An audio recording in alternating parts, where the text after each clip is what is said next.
महाराष्ट्र के मुख्यमंत्री देवेंद्र फडणवीस ने अन्य भाजपा कार्यकर्ताओं के साथ भारतीय सशस्त्र सेनाओं और ऑपरेशन सिंदूर के सम्मान में तिरंगा शौर्य सम्मान यात्रा का नेतृत्व किया। इस दौरान सीएम फडणवीस ने हाथों में तिरंगा लिए देशभक्ति के जज्बे के साथ ये तिरंगा रैली निकाली, जिसमें बड़ी संख्या में लोग शामिल हुए। इसके साथ ही मुख्यमंत्री देवेंद्र फडणवीस ने एक दमदार संबोधन भी दिया। इस कड़ी में उन्होंने कहा कि हमने तय किया है कि ये तिरंगा यात्रा सिर्फ शहरों में ही नहीं बल्कि पंचायतों में भी निकाली जाएगी।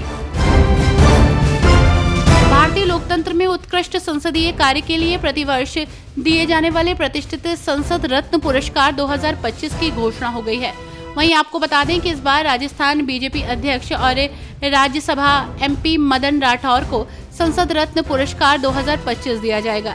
जानकारी के लिए आपको बता दें कि ये सम्मान सांसदों के गैर सरकारी विधेयक लाने, बहसों में हिस्सा लेने समेत कई आधार पर तय किया जाता है। भाजपा के राष्ट्रीय प्रवक्ता CRA केसवन ने विपक्ष के नेता राहुल गांधी की उनके ट्वीट के लिए आलोचना की और कहा कि उनका ट्वीट पूरी तरह से बेईमान, भ्रामक और खतरनाक है। उन्होंने ये भी कहा कि उन्हें अपना ट्वीट वापस लेना चाहिए और बिना शर्त माफी मांगनी चाहिए। राहुल गांधी का ट्वीट पूरी तरह से बेईमान, भ्रामक और खतरनाक है, क्योंकि राहुल गांधी सच्चाई को तोड़ मरोड़ कर पेश कर रहे हैं और हमारे सशस्त्र बलों को बदनाम करने के लिए तथ्यों को गलत तरीके से पेश कर रहे हैं। भारतीय सेनाओं के शौर्य की गाथाओं और ताकत की जितनी तारीफ की जाए उतनी कम है। वहीं इसी बीच भारतीय सेना ने ऑपरेशन सिंदूर से जुड़ा एक और वीडियो जारी किया। इस वीडियो में सेना के जवान आतंकी ठिकानों को पूरी तरह ध्वस्त करते नजर आ रहे हैं। एक्स पर शेयर किए गए इस वीडियो में सेना के जवान आतंकी ठिकानों को पूरी तरह से ध्वस्त करते नजर आ रहे हैं। इंडियन आर्मी ने इस वीडियो को शेयर कर लिखा, प्लानिंग की, ट्रेनिंग की और एक्शन लिया, न्याय हुआ। सेना ने कहा कि ऑपरेशन सिंदूर पाकिस्तान के लिए वो सबक था जो उसने दशकों से नहीं सीखा। बिहार विधानसभा चुनाव को लेकर तैयारियां जोरों पर हैं। नेताओं की लगातार प्रतिक्रिया सामने आ रही है, वहीं एक दूसरे पर जमकर आरोप लगा रहे हैं। इस बीच आरजेडी नेता तेजस्वी यादव ने सीएम नीतीश पर जोरदार हमला बोला।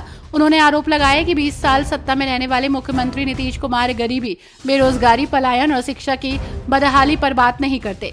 मुद्दों पर बात रखने के बजाय उल्टे विपक्ष से सवाल पूछ रहे हैं। भारत पाकिस्तान के तनाव और ऑपरेशन सिंदूर को लेकर लगातार बयानबाजी का सिलसिला जारी है। वहीं इसे लेकर गीतकार और पटकथा लेखक जावेद अख्तर ने पाकिस्तान पर कड़ी टिप्पणी की। उन्होंने कहा कि यदि उन्हें नरक और पड़ोसी देश पाकिस्तान के बीच चुनना होगा तो वो नरक को चुनेंगे। आपको बता दें कि जावेद अख्तर ने ये बात मुंबई में एक पुस्तक विमोचन समारोह में कही। उन्होंने कहा कि उन्हें अक्सर दोनों पक्षों के चरमपंथियों से आलोचना और गालियां मिलती हैं।